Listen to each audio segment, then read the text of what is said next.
but we're going to take care of Social Security. We're not going to do anything to hurt our seniors. There is so much cutting. There is so much waste in this government. There's so much fat in this government. They're going to destroy Social Security. I am going to leave Social Security. I'm not raising the years. I'm not raising the age.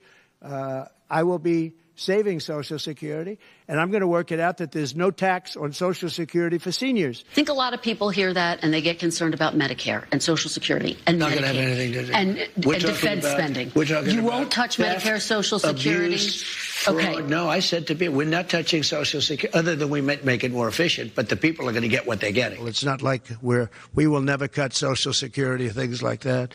It's just waste, fraud, and abuse. Just so we're all on the same page, whenever Trump and the Republicans talk about cutting out waste, fraud, and abuse from Social Security, not taxing Social Security payments, and saving the system itself, they're not actually lying because they perceive the entire program and all social spending programs as wasteful, fraudulent, and abuses of government resources. Cloaking this central belief is essential in convincing their base to vote against reforming a program they've paid into their entire lives instead of demolishing it entirely. John Thune, who is the Senate incoming Republican leader who also met with Elon Musk this morning, told me that perhaps mandatory programs are areas that they're looking to make cuts in, like Social Security, for example. Nothing is sacrosanct. Nothing. They're going to put everything on the table.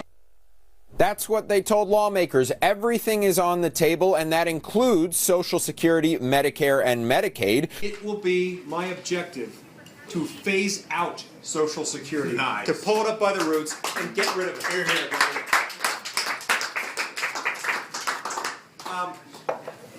people who advise me politically always tell me that's dangerous, and I tell them, in that case, it's not worth my running.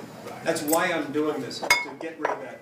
Medicare and Medicaid are of the same sort. We're going to have some hard decisions. We got to bring the Democrats in and talk about Social Security, Medicaid, Medicare. There's hundreds of billions of dollars to be saved, and we know how to do it. We just have to have the stomach to actually take those challenges on. Do you believe that the defense budget should be cut?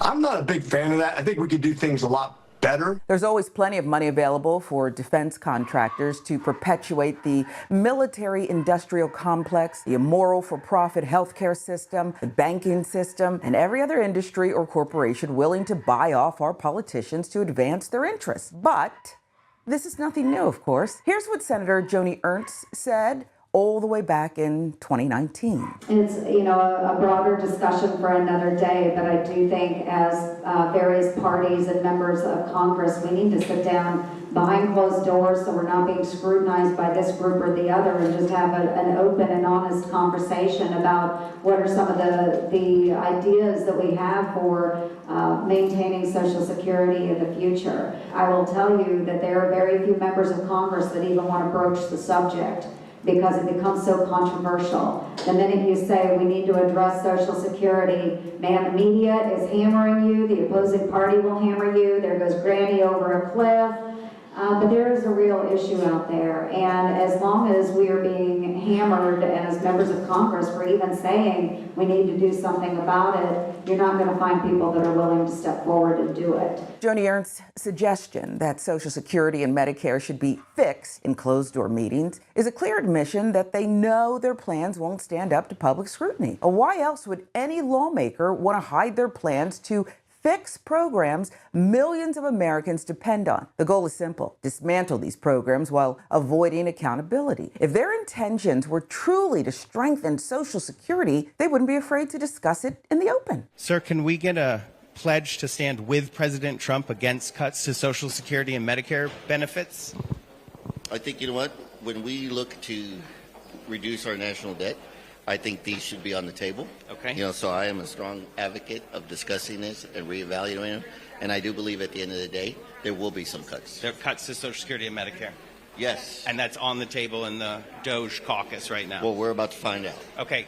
Thank you so much. So There you have a member of the DOGE committee, the DOGE caucus, fully supporting cuts to Social Security and Medicare. Social Security Works Executive Director Alex Lawson got Republican Representative Greg Lopez to admit that cuts to Social Security, Medicare, other programs are absolutely on the table for the DOGE caucus, a group of GOP lawmakers with a few token Democrats. Marjorie Taylor Greene may have framed it differently, but the sentiment was the same. We all campaigned on protecting seniors' Social Security. You can't lie about it. See, yeah, this is your political agenda. You know what? We don't care. That's Donald Trump. That's Donald Trump's mailing. No, you are. You're not media. That's Donald Trump's mailing. Right here is for Democrat ads to attack Republicans. So it's really simple. It's really simple. No, it's Will not you simple. pledge No, you're a to liar. take Social Security and Medicare cuts off the table? You and this guy right here, look, you're lying. And while our elected officials work to eliminate programs that lift millions of Americans out of poverty, literally keeping them alive, this is what the Republican base is worried about: immigrants and culture war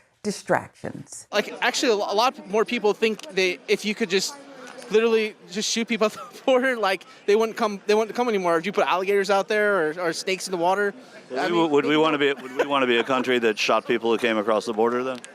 Yeah, I mean, because you can't just let everyone overrun the country, because you're gonna make it so the whole boat crashes, tips over and sinks. You want to only let in a certain amount, and you want to merit. You don't want, and you want to scream too. You don't want just people to walk in by foot. Right. You want them to come by airplanes. You want them to come by trains. You want to screen them. You don't know who they are before they come in. So once in a while, if you shot some, you think it would scare people from coming? And like, why do people think that we have to be the country that lets everyone in? Like everyone's under this like brainwashing that you have to let everyone in, or you're a mean person or something. Well, we were a country of immigrants, right? I mean, you could go back to like ancient Rome. The same thing. They let in too many people from around their empire. But I'm just talking about our country was founded on principles about give us your tired, you're poor, you're hungry. But we didn't have they weren't getting food stamps. They weren't getting supported by the government when they came here. They were on their own when they came here. If they did that now, people would respect them more. If they did that, we want the country to go back to how it was. In what ways? What did you prefer then to now? Well, I mean, obviously a lot of things didn't get accomplished because he tried, to close the border and all that stuff. Like, that's important to us, but he wasn't able to accomplish all the way. We like this travel ban to keep America safe. We liked how he was trying to take money away from tell NATO countries to start putting more money out. When you say the travel ban, the Muslim travel ban? Yeah, because I mean, you gotta keep the country safe, even though if it hurts some people's opinion, feelings. You just gotta do it. Do you think that a bill in Congress that would allow the president to shut down different border crossings as he saw fit or she saw fit, do you think that would be a good thing to have in place? Yeah, you should only allow only a few people in here, based on merit, but also they should have to be able to take care of themselves. Like, that's the important thing that no party's talked about. We don't have any extra money to be given to other people that are coming here. I mean, it's not necessarily, it doesn't mean you're racist. It just means you need to take care of your own. The Republican Party has doubled down on culture war issues because they know they cannot campaign on policies that actually help their base. Instead of addressing wealth inequality, health care, or real economic reforms, they point fingers at immigrants, LGBTQ plus individuals, and other marginalized groups. It is a terrible strategy, not only for the rest of us, but for their own base as well, because it distracts from the fact that the policies they push actively harm the very people who vote for them. The culture wars are nothing but smoke and mirrors, and the sooner we all see through it, the better.